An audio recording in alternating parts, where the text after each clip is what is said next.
Hey everyone, welcome back to Whisperer. It's good to see you here again. Tonight's story comes from Reddit, a report that was never meant to leave the organization's archives. It's about two field agents, a small forgotten coastal town, and a handful of runestones that were never supposed to exist. Some stories start with fear. This one starts with silence and ends with something ancient waking up. Let's begin. Runestones are inherently powerful. Most people in my line of work don't know much about them, and I probably fit into that group. But anyone who has an authorized runestone in their possession is considered a high-priority case to the organization. Lily was quiet on the drive to Redacted. She didn't want to talk about anything besides William Gray, and, well, I wanted to talk about anything but him. This silence was rough. She's been stressed with me, angry at me, and even embarrassed for me, but never like this. I don't know what this is. The drive wasn't that bad. I got some sleep, which, shockingly, wasn't that bad. It wasn't bad at all, actually. Ever since my conversation with Imani, my dreams have been almost pleasant, albeit forgetful, which I can't help but feel was his doing. On one hand, I don't feel totally comfortable with someone manipulating my dreams, but on the other hand, I felt a lot better than I have in a while, discounting the flood of traumatic memories coming back to me all at once. Redacted was an unbearably small coastal town, no motels around, so I felt shit out of luck. The organization did kindly spring for a slightly more expensive living arrangement for me and Lily, a bed and breakfast. We unpacked early. I had my usual gear, plus the runestone that Richard gave me a while back. The organization didn't supply us with a runestone this time, most likely because runestones don't play well together. I walked out onto the patio and saw Lily. She sat on a small swinging bench with a cup of coffee, overlooking Redacted Lake. This is feeling like a nice paid vacation. Something tells me some old guy found the runestones and tried selling them to some gimmicky place, not knowing what they are, I said whilst looking at Lily. No response from her. Maybe we should spend an extra couple of days here after we pick up the runestones. It could be nice out here in the open, I said, trying my hardest to drag anything from her. Yeah, maybe, she said indifferently, and the conversation was killed. Her attention never left the lake. It hurt to be ignored by her, especially when we're on a case like this. A few hours later, we were checking out all of the knick-knack stores. My theory about an old guy selling them to someone was a pretty sensible one. Elderly people statistically sell the most cursed items. We didn't find anything, except for a cool old copy of Poltergeist on VHS. I asked the cashier if he had seen any weird-looking rocks, but he didn't give me any new information. Lily was waiting outside with a cigarette in one hand and her other in her pocket. No luck. Got any idea where to look next? I asked while stepping up next to her. Nope, she said before dropping her cigarette, stepping it out, and walking away from me. Oh, come on, Lily.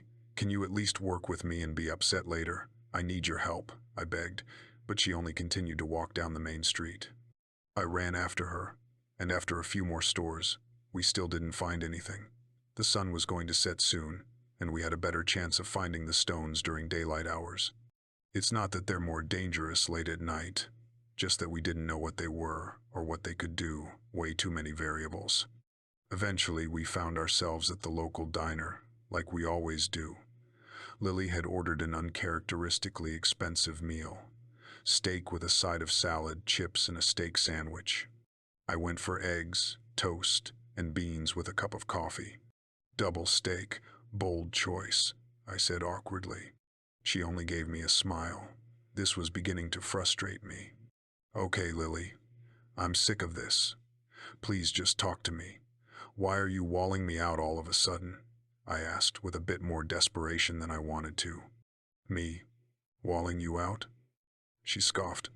Elijah, you just rediscovered a messed up child killing whatever the fuck from your childhood is hunting you down, and you don't even want to talk about it. How can we prepare for this thing if you don't even want me involved? How the hell do you expect to survive?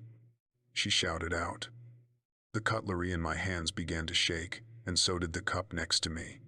The diner went quiet, and I could see tears well up in her eyes.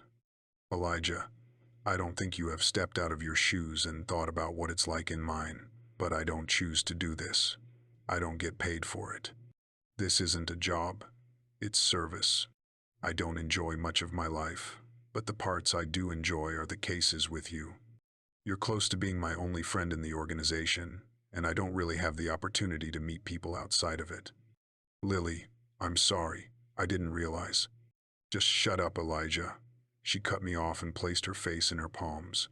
The cup and cutlery stopped shaking, and everything calmed down slightly. Things were tense but better than before. We had talked. The silence in the diner lingered. I was about to say something when a man's voice carried from behind us. Well, anyway, kids, Pop had told me that he found some pretty nifty toys for you both. He says that they're little glowy pebbles that can grant magic wishes. Oh, that Pop always had a wild imagination, didn't he? A voice said, a few stalls behind us after the silence fizzled out. I and Lily's heads shot up, and as we made eye contact, we both knew what was happening. For the time being, we had an unspoken truce. We didn't have an exact plan on how to approach this family, but we knew that we had to grab at the lead. Lily shot out of our stall, and I followed quickly behind her. Hello, sir. My name is Lillian Moore. This is my assistant, Dick Cabeza. I am interested in buying these magic rocks, Lily said with more confidence than I could ever muster. The name she used for me was odd, not one of our assigned aliases. Oh my, well, the man who looked very much like Ned Flanders looked to his two kids and then back at us. Well, you see, they're actually my wife's fathers, and he sort of promised them to my kids, he said apologetically. Lily grabbed a notebook out of her jacket pocket, wrote something down, and gave it to the man, who audibly gulped. Sorry, kids, I'll buy you something else. Would you like me to take you to him now? We drove out to a small cabin a few minutes out of town. The woods mean something different to me now than they did before rediscovering my time in Stallborn. We pulled up to the cabin, and an old man stepped out and waved us down. He looked pretty jolly. Well, hello there, Brent, the old man said and poked his head into the car. He was smiling and looked excited. Both of these emotions died when he realized his grandkids weren't in the car, and two fully grown adults were sitting in the seats. Who are these fine folks? The old man said skeptically. They're collectors. They're here for the rocks, Brent said. He hoped out of the car, and we followed suit. The older man made a point to keep his eyes on us. You know, Brent, I really meant for this to be gifts for the kids, the old man said in a hushed tone to his son-in-law that I was just able to hear. We entered the cabin, which in all fairness was really nice, with a real rustic vibe. I immediately took notice of a large ceramic bowl on a small table in front of the couch that had a handful of runestones in it. I nudged Lily with my elbow and gestured with my head. She nodded her head. Well, if you don't mind me asking, what are you folks collectors of? Just rocks? The man asked slowly. Yup, anything rock-related that is special. You know, weird stuff, Lily said. We were both facing the rocks. Thump. Me and Lily jolted around to find the old man standing over Brent's body. He held a blood-stained ceramic bust in his hand. Now I am going to ask one more time. What is it you people collect? The man said quietly. Holy fuck! I yelped before the man threw the bust in our direction. Lily held her hand out and motioned it out of the way. The bust followed her hand movement and smashed through a window. The man grabbed a runestone out of his pocket and held it to his mouth. Farah, he whispered before throwing it behind us. It hit the campfire, and the man erupted in light blue smoke and lightning before reappearing behind us and grabbing another runestone. I warn you both, this runestone can make me summon anything I want from any realm, make any sudden move, and all I have to say is Minist, and you get to say bye-bye, he said, holding the runestone. Wait a minute. That can't be right. The Minist runestone is the sister stone of the Utlager stone I used in the bus against the bus driver. Utlager banishes entities that aren't native to this realm, and Minist recalls things that are native to this realm. It's worthless in an old cabin. Try it. I dare you, I said. I reached for the large silver knife that Richard gave me. It was sheathed in my belt, and I held it out in front of me. Have it your way, dumbass, menaced, he whispered, and slammed the runestone to the floor. Lily shot her hand out, but I held my hand up and mouthed, "Just wait." The man was in deep concentration, probably trying to summon a powerful entity or something idiot. And then the house shook, and the lights flickered. Yes, yes, come to me, my minion, dispose of these pesky intruders, the old man said. Fuck, did I get this wrong? I suddenly looked at Lily and shook my head. She telepathically pushed the old man against the wall, and he fell to his knees. Marvy? A feminine, ethereal voice croaked out from upstairs. The old man froze, and his face turned white. Marvy, is that you? What happened? Why have you done this to us, to me? The voice became ever angrier. It can't be you. Please, it can't be. I killed you. Stay back. He screamed, squirming onto his back and crawling towards the back wall, or as far away from the stairs as he could. A woman stepped down the stairs. She was glowing white and was translucent. This woman knows Marvy and doesn't seem happy with him. In that moment it clicked. Oh, you killed your wife, I said absently, which made the specter flicker violently. She was flickering in and out of our realm. This was a Type A specter that could very quickly become Type P. I'm sorry, please, I'm sorry, Marvy said. His wife reached her hand out towards the kitchen and very quickly threw it towards Marvy. A knife suddenly flung through the air, and Lily tried to intervene, but she wasn't fast enough. The knife embedded itself into Marvy's chest, right where his heart would be, if a man like him could have one, that is. Elijah, grab the runestones and run, Lily shouted at me. I dived for the ceramic bowl and poured its contents into my bag. I looked behind me, and Lily was throwing salt at the specter, who, in turn, had begun to throw increasingly large furniture at her. I zipped the bag up and opened the front door, hurled the bag out near the car, and turned back at the specter and the telepath. I could tell Lily was at the peak of her abilities, but the specter was still building itself up. I grabbed my knife and ran to the kitchen. Found a bag of salt, not ideal, but it would do. I stabbed the knife into the salt repeatedly until it was somewhat coated, and I ran back to the specter and threw it at her.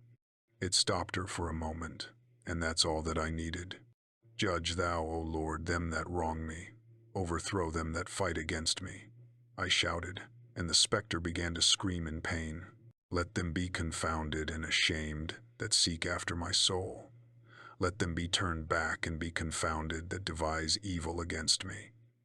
I continued. The specter reached out to grab me, but Lily used her abilities to cage it in a type of bubble.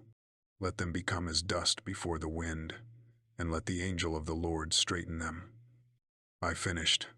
As I said those last words, the specter seemed to scream out a final breath before folding into herself, being sucked into the great beyond where souls belong. A few hours later, we were driving back to headquarters like nothing had happened, runestones retrieved, and the case closed. Lily sat in the passenger seat, drifting off to sleep. Look, I'm sorry I didn't want to talk to you about William Gray. The truth is that I don't even know what to think about it. We don't even know if Imani was telling the truth. Could want nothing to do with me. I don't know, Lil. I'm not good at people's stuff, but we work better together, and I'm scared. I just don't want it to get you like it did Randy, Luke, or Mick, I said with what felt like a rock in my throat. Yeah, well, I'm a little more experienced than the average person, Lily said a little strictly. God, I hope so, I said. She smiled at that and punched me. Once we get back to headquarters, we can talk more about this, all right? I looked over at her, and she smiled and gave me a nod. I could tell that it meant something to her. Where the hell did you learn an exorcism prayer anywhere? I didn't know you were religious, Lily said after a moment. I'm not, but faith is one powerful thing. Millions of people around the world believe in some type of God, so there must be some type of power there. I thought I'd at least give it a try. I said nonchalantly. And plus, Richard made me promise him that I'd learn at least some type of exorcism prayer. Fair enough. Maybe I should start working on my Buddhism, she said before yawning and turning over. I hope that Imani gives her the sound of sleep that he gives me. She deserves it after all that she's done.